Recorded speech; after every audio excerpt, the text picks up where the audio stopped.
نار الله الموقدة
হাদিস নাম্বার 12 ইবাদত সম্পর্কিত শোনা।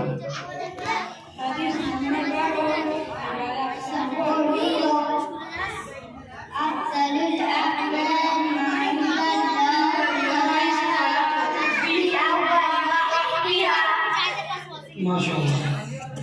আচ্ছা, হাদিস নাম্বার 13 লেনদেন সম্পর্কিত কোনো হাদিস কি জানো?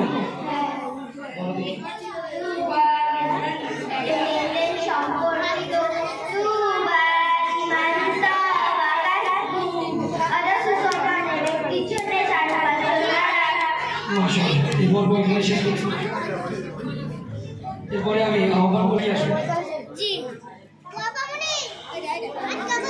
আজানের বিরতি, কিছুক্ষণ আজানের বিরতি হচ্ছে। আজানের বিরতির পরে তোমাদের পর্ব শুরু হবে।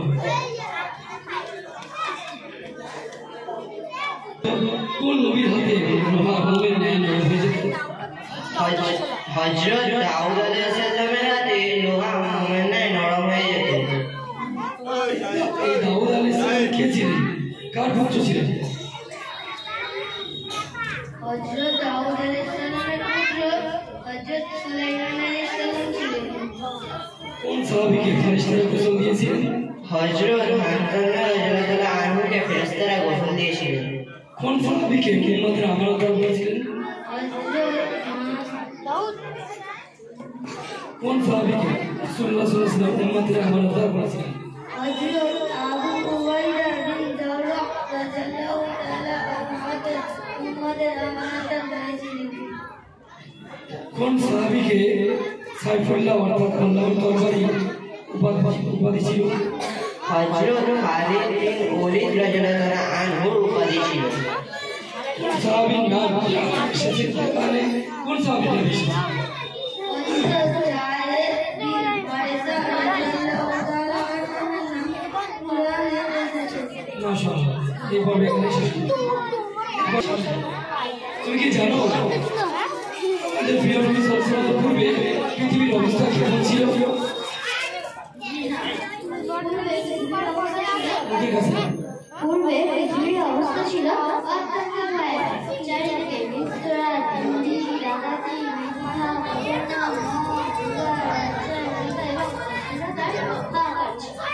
গোটা বিশ্ব এবং পৃথিবীকে অন্ধকারে আচ্ছন্ন ছিল। আল্লাহর বিরোধী ছিলেন না। সমস্ত লোকজন বিদায় নিয়েছিলেন, যার কারণে বিশ্ববাসীরা খোদার হৃদয়ে পথভ্রষ্টরা কোথায় হয়ে যাচ্ছিল। আল্লাহর দায়িত্বকে বিকৃত করে সেখানে তাদের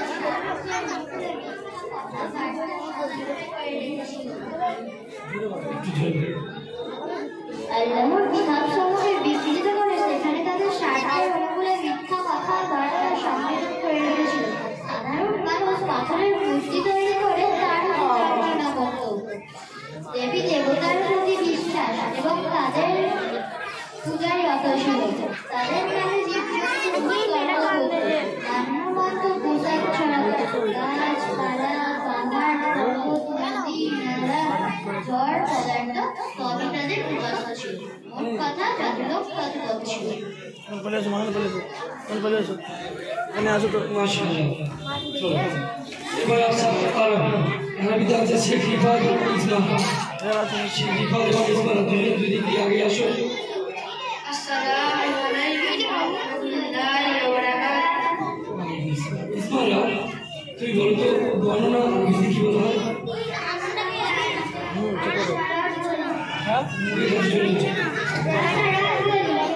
তোমার কি মা মারলো? তোমার কে মেরেছে? হ্যাঁ, কে মেরেছে তোমাকে? তোমার কে মেরেছে? কি বলি? কে মেরেছে মা তোমাকে? কে মেরেছে? কি বলি? হ্যাঁ, ও শিখেছি মা। দেখো কি বলি? মঙ্গলবার কে আমরা আরবিতে কি বলি? মঙ্গলবার।